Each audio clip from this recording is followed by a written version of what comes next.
But I want to jump over to something you help people with, spiritual mastery or mastering their spiritual path, and especially for busy women or men.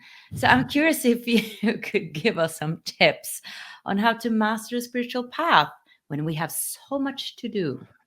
That is the world we live in, isn't it? And one thing that I want to make clear is that you will never be devoid of work, right? You've worked so, I mean, I've seen what you've created, and I know that only a small amount of people probably know the effort that has gone into doing what you've done here on Wisdom of North. And so it's like, don't think that you don't have to put in the work. We all, at the end of the day, one of my favorite books is by William Walker Atkinson, guys from the New Thought movement. It's Thought Vibrations.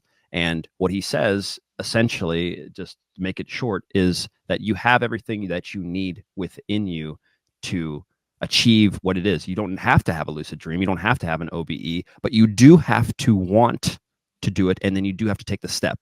And so most people stop with fear or with apathy or distraction because of TikTok. We have to get that out. You're going to have to take it this time. It's got to be with you alone, right? You've got to take some time for you. It could be 5 minutes at first. It could be 1 minute. But if you want to go down the spiritual path, you have to take the time to just relax and say, okay. And so the very first thing, if you look, and what led me down this path was my mother, who's passed, had a desire for me to meditate. And I would always just say, what is, like, why is this? I don't, and you fast forward. And as I start to study these things, and you see the first thing that they will have you do in any meditative practice for any discipline, from ancient mystery schools to the modern mystery schools to the one that we are forming right now, called Club Libertas, you have to gain mastery of your mind. All right. Most of us do not have that, me included. It's a constant struggle. But the first thing you're going to have to do is sit down and gain control of your mind. The way to do that is to either sit and breathe, literally breathe with don't worry about sitting in the lotus position. You don't have to do any of that. Sit in a chair, stand up, walk through nature, no phone, no nothing, and breathe. All right. And follow your breath. If you don't want to follow your breath, you can repeat a nice mantra, something, anything that makes you feel good, because your guide is your intuition, your gut. And we can't get into all the other things that would be necessary. You need to watch your food. You need to get good sleep. You need to keep balance. You need to watch who you're hanging out with. You need to watch the way you're talking to yourself. But the first thing is that if you can just gain control a little bit, it'll start to bleed. It'll start to bleed out into your greater life. And so if you've liked any of the things that we've talked about, any of these experiences, this is where you start. And then from there, it's all on what you want. But because once you sit and relax, you'll find a way to then ask yourself one question, which is, what do you want? Why are you here? What's the point? What is the point, right? Like I said, there's necessarily no time. Everything is present and here now. The only difference between you at 5 and you there are your experiences and the energy that you have accumulated.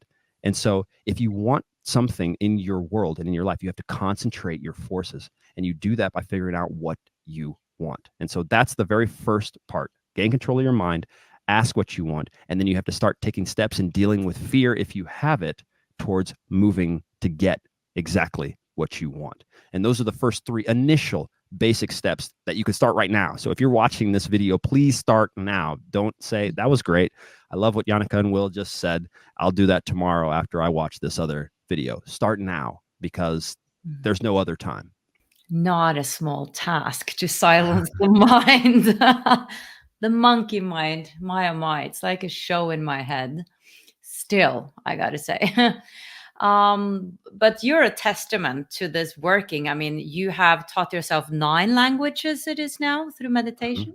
That's quite Yeah. impressive. Yeah, that's a whole nother thing. I mean, if anybody is interested in that, you can obviously go watch Goloremi Languages. As a matter of fact, I just did an interview with Mauro Bilino, so I think a lot of your fans would be interested in that. It's on Mauro Bilino's channel. It's doing quite well. It's got a lot of views. It's all in Italian, but there's subtitles. And Wow. the way that I taught myself the languages was through error as well, just as well. But it's persistency, like you just said. But meditation and quieting the mind is what allows you to actually study. I did a lot of my studying alone. I learned Italian without ever living in the country. I spent, to this day, maybe 2 weeks in the country. The only way to do this is to have a, number one, huge fascination, or like I said, understand why you want to do this, because it doesn't make sense, and two, to quiet your mind. And there are more techniques and things to that, which they can, of course, see on Glory Languages. But yeah. Fascinating. Yeah. So actual meditation strengthens your ability to learn, basically. Yeah. And to do everything, though, not just to learn. I mean, that's one thing, to be calm.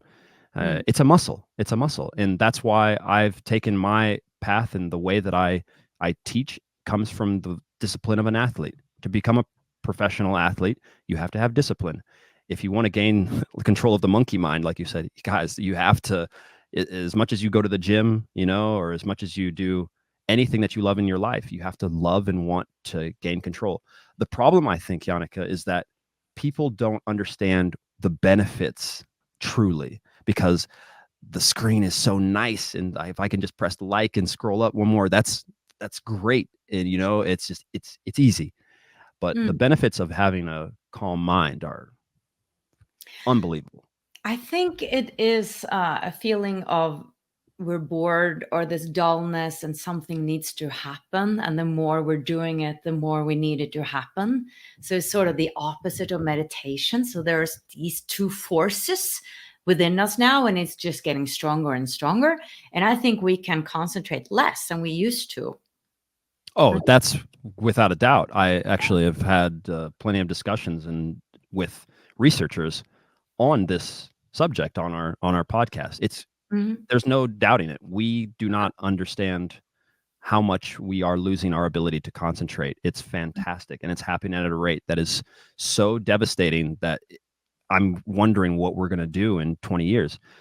You don't remember a single phone number anymore. You and I can probably both remember when we had to remember phone numbers, right? That, if that's just a small thing, but what's happening when we offload our ability to be creative to AI, right? At this point now, I can type into ChatGPT, give me 5 ideas for what to do. And before, you didn't have that option. You had to sit there and talk to somebody, and you engage and activate the brain to do that. Well, it's going out the window. And there's a Cal Newport believes, as do I agree with him on this, is that we will split into 2 societies, or we maybe already have. There's going to be the group of us that has the ability to pay attention and to learn complex things by going into deep work, meaning that you can pay attention for an extended period of time, between 1 to 4 hours. And then there will be the people who will be passive and will just have to kind of figure out their lives and be following along the people who can still concentrate. He says he doesn't think that we're there yet. I think we're already there. To watch the full video, click the link below, and I would love it if you would subscribe to my channel.